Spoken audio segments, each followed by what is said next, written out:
আসসালামু আলাইকুম। আরেকটি কথা সেটি হলো যে ৫ই আগস্ট বাংলাদেশের ছাত্র আন্দোলনের ছাত্র তরুণ সমাজ ছাত্র জনতার আন্দোলনে প্রথম শুরু করেছিল যেটি বৈষম্য বিরোধী ছাত্র আন্দোলন।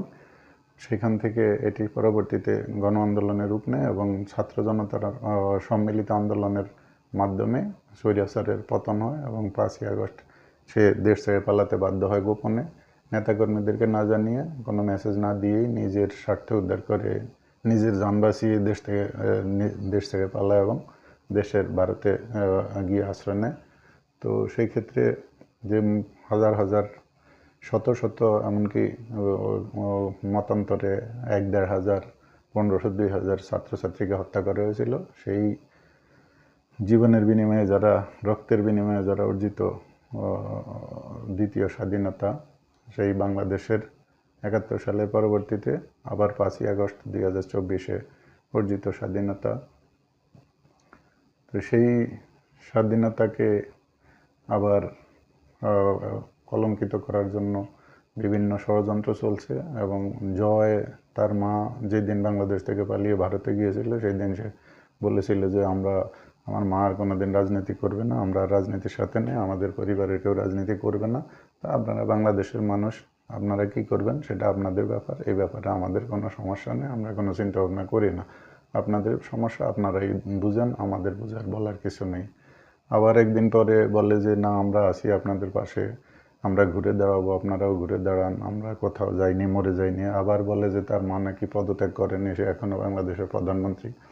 অথচ তার মা ৭ই আগস্ট সে ইন্ডিয়ার একটি পত্রিকায় সাক্ষাৎকার দিয়েছিল, বিবৃতি দিয়েছিল যে আমি পদত্যাগ করে এসেছি। আবার ওই বিবৃতিতে এটিও উল্লেখ আছে যে ছাত্রছাত্রীরা যখন আমাকে চায় না তখন আমি আরও রক্তপাত এড়ানোর জন্য আরও শত শত হাজার হাজার প্রাণ ঝরে যাবে, মৃত্যুবরণ করবে, সেটা এড়ানোর জন্য তারা যখন আমাকে চায় না আমি পদত্যাগ করে চলে এসেছি। তাহলে এখন কোনটি সত্য?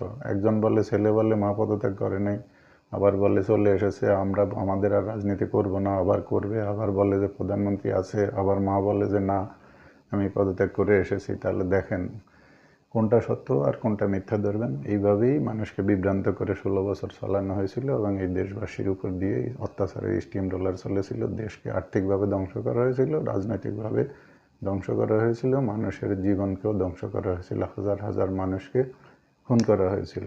তো আল্লাহর তরফ থেকে যখন হুকুম হয় তখন তো আসলে আর কেউ থাকতে পারে না। আরেকটি কথা হলো যে এর আগেও বাংলাদেশে সরকার পতন হয়েছিল এবং নির্বাচন দিতে বাধ্য হয়েছিল।